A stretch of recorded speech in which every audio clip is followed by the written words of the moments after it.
Toll भी तो करी जाती कि ब्रेक नहीं ना गाड़ी में है? गाड़ी में ब्रेक नहीं है। गाड़ी में ब्रेक सब जब सायरन दे रहा हूँ, हॉर्न दे रहा हूँ तो ले रहा है, काहे के ले रहा है? अच्छा, गाड़ी ले रहा है। बोल रहा हूँ हाँ। गले में ये सोने की चेन और हाथों में सोने की अंगूठियां, आंखों पर चश्मा।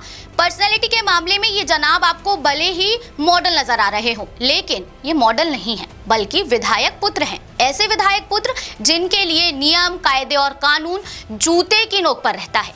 जनाब का नाम दिनेश लोधी है। ये मध्य प्रदेश के शिवपुरी में मौजूद पिछोर से बीजेपी विधायक प्रीतम लोधी के बेटे हैं और फिलहाल विधायक पुत्र विवादों में है, क्योंकि इनके ऊपर आरोप है कि इन्होंने अपनी थार गाड़ी से एक मोटरसाइकिल और पैदल चल रही 2 महिलाओं को टक्कर मारी है।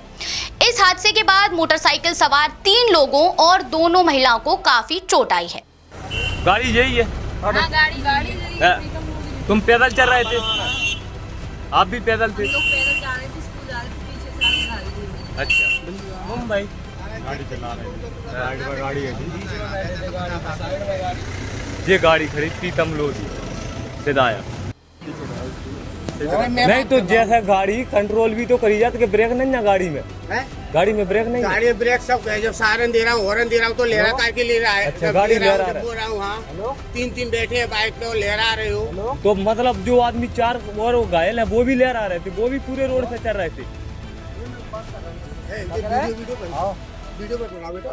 अब ये तो हुई घटना, लेकिन इस घटना के बाद जो फिल्मी कहानी चली वो भी तो आप सुनते जाइए। इस एक्सीडेंट के बाद फरियादी संजय परिहार थाने पहुंचते हैं और पुलिस को एक शिकायती आवेदन देते हैं। इस शिकायती आवेदन में ऊपर तो वही मामला लिखा है जो मैंने आपको खबर में बताया, लेकिन नीचे की 4 लाइनों को जरा गौर से पढ़िए। आवेदन की नीचे की 4 लाइनों में लिखा है कि लोगों के जरिए ये पता चला है थार रॉक्स गाड़ी को दिनेश लोधी निवासी पिछोर चला रहा था। थार गाड़ी के आगे प्रीतम लोधी लिखा हुआ था, पीछे एमएलए लिखा हुआ था। थार रॉक्स गाड़ी का चालक दिनेश लोधी तेज स्पीड में और लापरवाही से गाड़ी चला रहा था और हम लोगों को टक्कर मार दी। यानी जो शिकायती आवेदन पुलिस को दिया गया उसमें विधायक बेटे का साफ नाम लिखा हुआ है।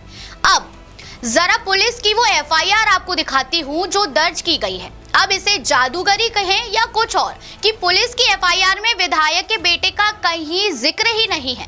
जो एफआईआर पुलिस ने दर्ज की वो एफआईआर अज्ञात आरोपी के नाम से दर्ज की गई है। एफआईआर में जो ब्यौरा लिखा है उसमें कहीं भी प्रीतम लोधी के बेटे यानी कि दिनेश लोधी का नाम ही नहीं है।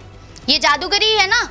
जादूगरी यहीं खत्म नहीं होती है। बीजेपी विधायक प्रीतम लोधी तो जादूगरी के मामले में एक और कदम आगे निकले। जनता के दर्द को समझने वाले विधायक जी का इस घटना के बाद मानो जैसे दर्द ही फूट पड़ा और विधायक प्रीतम लोधी ने फेसबुक पर पोस्ट करते हुए लिख दिया कि विधायक के लिए पुत्र परिवार बड़ा नहीं होता, जनता सर्वोपरि है।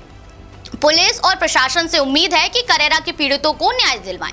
यानी आपने देखा कि विधायक इस घटना के बाद कितनी पीड़ा में है, लेकिन ऐसा पहली बार नहीं हुआ है जब विधायक जी को इतनी बड़ी पीड़ा हुई हो। इसके पहले भी विधायक के सुपुत्र पर हत्या की कोशिश का आरोप लग चुका है।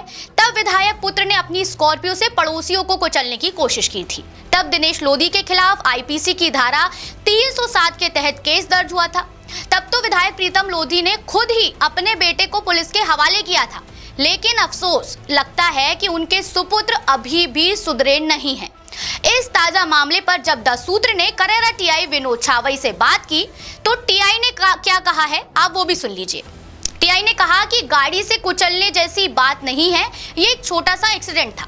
पीड़ित की शिकायत पर मामला दर्ज कर लिया गया है। मध्य प्रदेश में नेता पुत्रों या फिर विधायकों के बेटे बेटियों की तरफ से कानून की धज्जियां उड़ाने का ये पहला मामला नहीं है। हाल ही में सागर के देवरी से बीजेपी विधायक ब्रिज बिहारी पटेरिया की बेटी पर भी एक शख्स को जूतों से पीटने का आरोप लगा था। देखना यही है कि आगे भी नेताओं के बच्चे इसी तरह कानून का मजाक उड़ाएंगे या फिर पुलिस वाकई में कोई एक्शन लेगी। आपको क्या लगता है? आप अपनी राय कमेंट बॉक्स में जरूर दीजिएगा। लेटेस्ट,